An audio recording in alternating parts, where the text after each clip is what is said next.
I'm Gary Bembridge. This is another of my cruising tips for travelers. I want to talk about 6 questions that I think you should really be asking yourself before you book a cruise in 2020 or even 2021. Starting with this one. What you need to understand is that there is still no sign-off. There is still no agreement on exactly when cruises can start up again and in what form they can start up again. Every single one of the heads of the major cruising groups, that's the Carnival Group, the Royal Caribbean Group, the Norwegian Cruise Line Group, have admitted they have no idea when cruises are going to start up again. Before they can start up, they have to have the agreement for cruises that head in and out of the United States with the CDC, the Centre for Disease Control.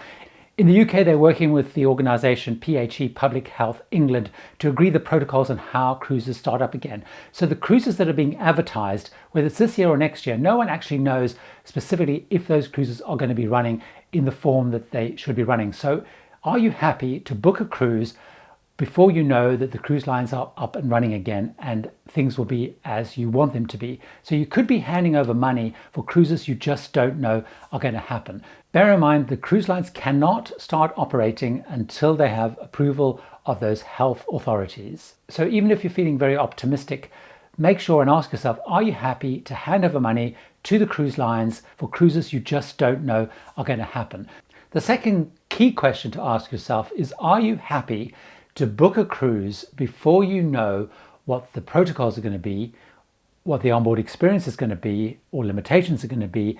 At this point in time, we do not yet know what the protocols are going to be for boarding a ship once you're on board the ship. We've seen some really strong indications from cruise lines that are starting to indicate what those could be, but we do not know what they're going to be. So for example, you may find that once the protocols come into place, you have some issues with them. There's strong indications that there's going to be multiple temperature checks taking place before you board, and perhaps when you get off the ship for an excursion, before you head into dining rooms, before you head into events, for example. You may find that objectionable.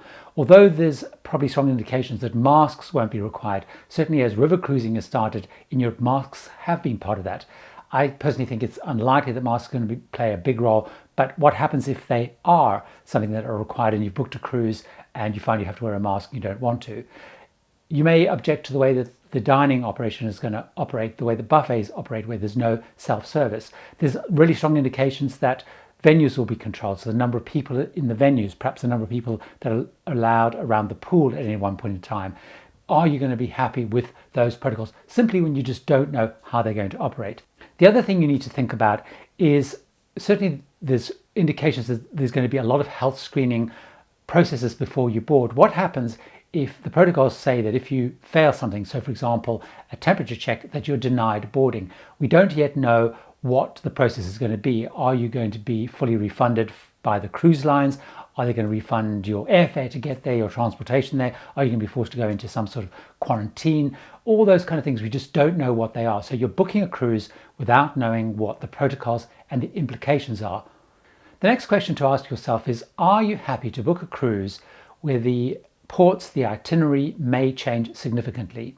Clearly, once cruising gets up and running, and the longer it gets up and running, the itineraries will become much more certain.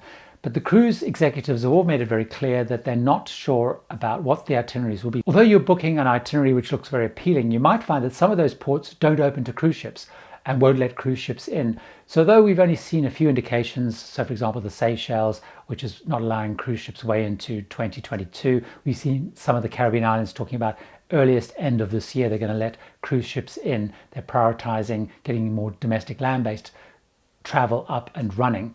So you're booking an itinerary which may change, and the cruise lines are making it very clear that they believe that as they get up and running, there will be lots of changes to the itinerary. Are you happy to book a cruise where the ports you think you're going to may get dropped? Bear in mind, in the cruise contract, cruise lines are allowed to change the ports on an itinerary, on a route, and they don't have to give you compensation. They can actually change it. So you're booking an itinerary and you may find it change. Are you happy to book an itinerary that may change fairly significantly? If you're worried about that, hold back booking until you know what's really happening. Another really important question to ask yourself is, do you fully understand with the cruise line and the cruise that you're booking, what happens if you decide you don't want to go or you can't go? Bearing in mind that at the moment, although cruise lines are providing more flexibility, as we head more and more into 2021, we're seeing cruise lines not yet offering that degree of flexibility. When you're booking a cruise, just think about what, as I book this cruise, what are the terms and conditions if I have to or want to change my mind. So you might find actually that the situation as it develops, either financially or from your health perspective or just from a security perspective, you decide you don't want to go. Are you really, really clear about what your conditions are? Make sure that you're booking a cruise, that you're comfortable with that whole cancellation and change process. Make sure that you understand what travel insurance you can get, and does travel insurance cover you for any type of change, whether it's related to COVID-19 or any other issue. Simply you just want to change your mind because you don't feel happy cruising closer to the time. So that for me is a really important question, is what happens with this booking if I can't go or I change my mind? And are you comfortable with the answer to that question? As you look to book, the next key question is understand is if the cruise line cancels, what will I get back? Will I get my money back if I want it, or will I only get future cruise credit? Now, the reason I'm saying that is for most people that have booked cruises, as they started to be cancelled, they had the option of either taking the future cruise credit, where you often got a bonus of up to 25% or more in some cases, or you could go for the cash refund. However, what the cruise lines have introduced much more is cruise with confidence, which sounds great because they build in more flexible cancellation. However, one of those terms and conditions is your only option is future cruise credit. So when you're taking a book and when you're booking a cruise, understand if the cruise gets cancelled, for whatever reason that is, what can you get back? What will you get back? Is it cash or future cruise credit only? The next question to ask is, when you go to book, is the time that you're looking to book the absolute best time to get the best deal? Clearly, prices are going to be volatile over the next 6, 12, 18 months as cruising comes back on stream, as it settles down, as cruise ships figure out capacity and demand. What we've heard from the cruise industry, or certainly what I've been reading from the cruise industry, is their objective is to try and keep prices up as much as they can. And what they're going to do to manage that is try and manage the supply.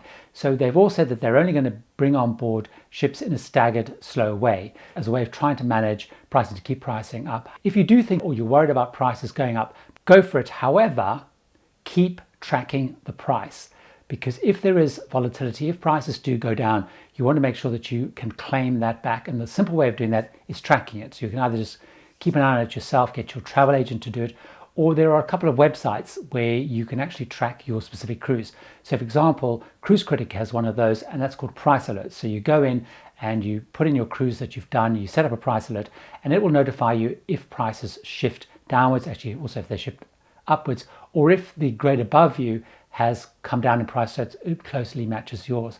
There's a couple of other sites you can look at which do a similar thing, one of which is called cruisewatch.com, which is again a free service where again you can set up alerts for specific cruises or even regions. But really ask yourself, are you absolutely convinced that you're getting the best possible deal? As you look to head out cruising in 2020, 2021, ask yourself these questions to make sure that it's the right time for you to cruise, you're getting the right deal, and you're really comfortable with what you're signing up for. I have loads more videos packed full of tips and advice to help you have a great cruising vacation moving forward. So why don't you watch another one of those right now?